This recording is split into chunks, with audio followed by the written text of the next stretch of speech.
Okay, this video is going to deal with congas and bongos. Again, continuing our discussion of Latin percussion instrument, the congas and the bongos enter America through music of Central America, primarily Cuba, but also the Dominican Republic and Puerto Rico as well, where these instruments are commonly used in folkloric music and popular music, salsa, rumba, all sorts of traditions use drums, use these drums and similar drums, along with the güiro, the maracas, the claves, all those other instruments that we talked about earlier.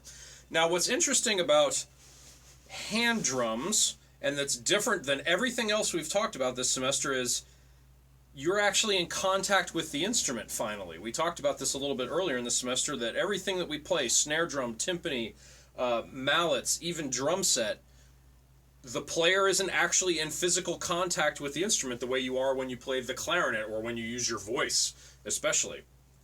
Right? There's always some sort of implement, a stick or mallet, as an intermediary between the player and the instrument. But now with hand drums, now your body becomes the implement. So we'll start with the bongos and then move down. The bongos are a pair of small drums. I have them up on a stand here, but a traditional way of playing them, especially in salsa, is to play them seated with the drums between your lap, but you won't find that in band and orchestra.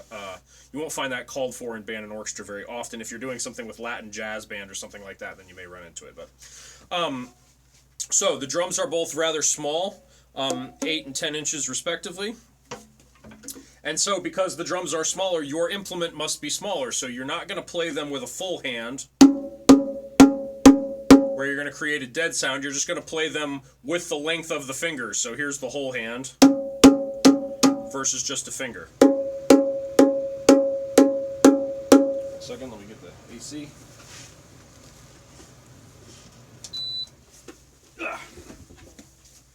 Right, so you're just going to play them with your fingers. And you're going to use the entire length of your finger as the striker, right? So we're not playing with just the fingertip, or on the edge even, but with the whole finger. Now on the high drum, you will use your fingertip to create the highest sound possible. And you'll notice that I'm also muting the head with this hand, instead of letting it open.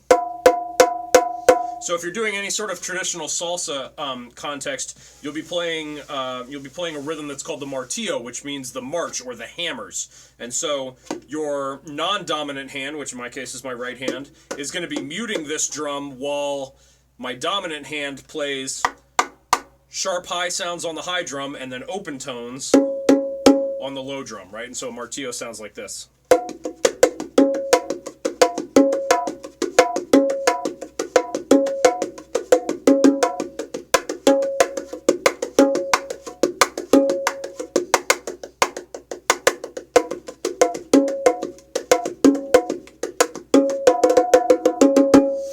You can also play open if you want in a band setting.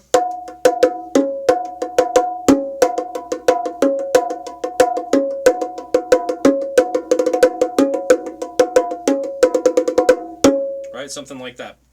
You can also play with mallets if it's appropriate, if you want something softer. Or with sticks. You can play any sort of snare drum thing. Lots of bongo parts now are actually just a really, really high snare drum part.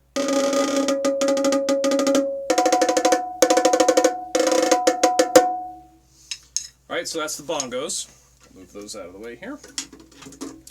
The congas are much larger, right? Much deeper drums. I have them set up on stands here. You want the drums to be off the floor, whether a couple inches or up on stands enough for the player to play comfortably while standing, because if you put them on the floor, the closed bottom end will mute all the sound. I'll show you that in another video when I talk about the djembe in just a minute. Basic tones for the conga, you're going to have your open tone, which is going to use everything on your hand north of your knuckles, right? So instead of using just a finger, because this drum is bigger and it needs a bigger implement, now we're going to use all of the fingers. So here's one finger versus 4 fingers. Right? Much rounder, fuller sound. can take that open tone and we can mute it.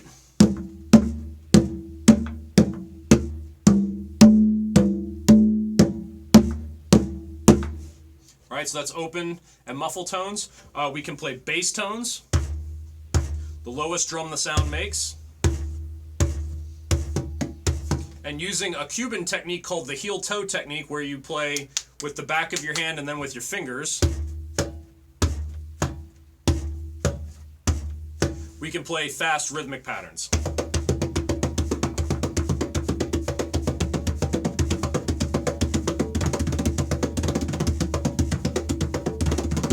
Right, very, very common in Cuban music, especially for patterns such as the Tumbao, which I'll demonstrate in just a second.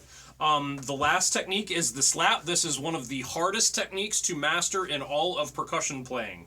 So, the idea is that from our open tone position, we're going to let the wrist drop a little bit, so that now instead of playing with all of the fingers, we're only playing with the fingertips, and we're going to use a whipping motion to get a high harmonic sound. Right, so here's the open tone again. Now with an open slap. You hear that attack at the front, and now usually we will mute that, or we will make that sound shorter by muffling the head.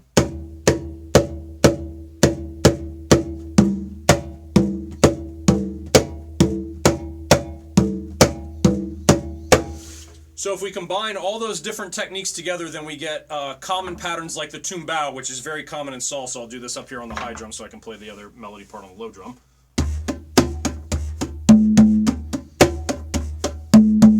So we have the heel toe and the bass tones over here.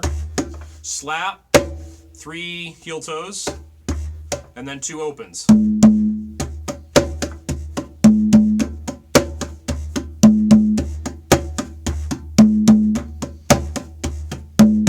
Those 2 openings act as our melody notes, and then we can move those melody notes around, and then we can modify them by making them slaps or muffles, etc. So let me do that real quick.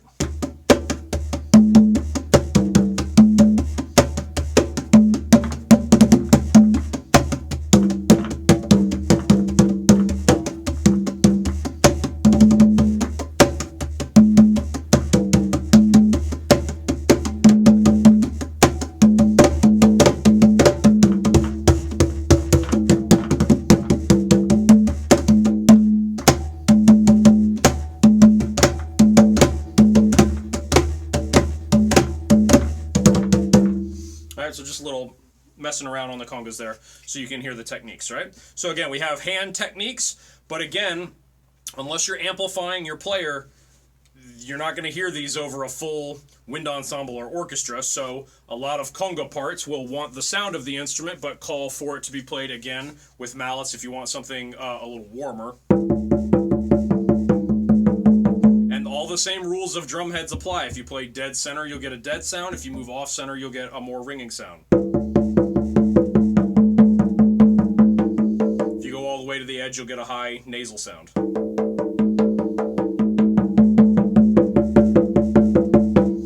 Right? Or again, you can play with sticks, and you probably want to play with the back end so that you have a little more mass to work with.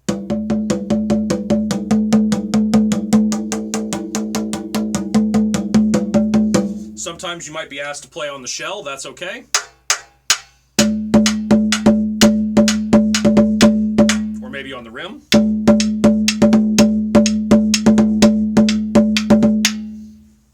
Alright, so that's bongos and congas, and we'll come back in just a second for a video on the djembe.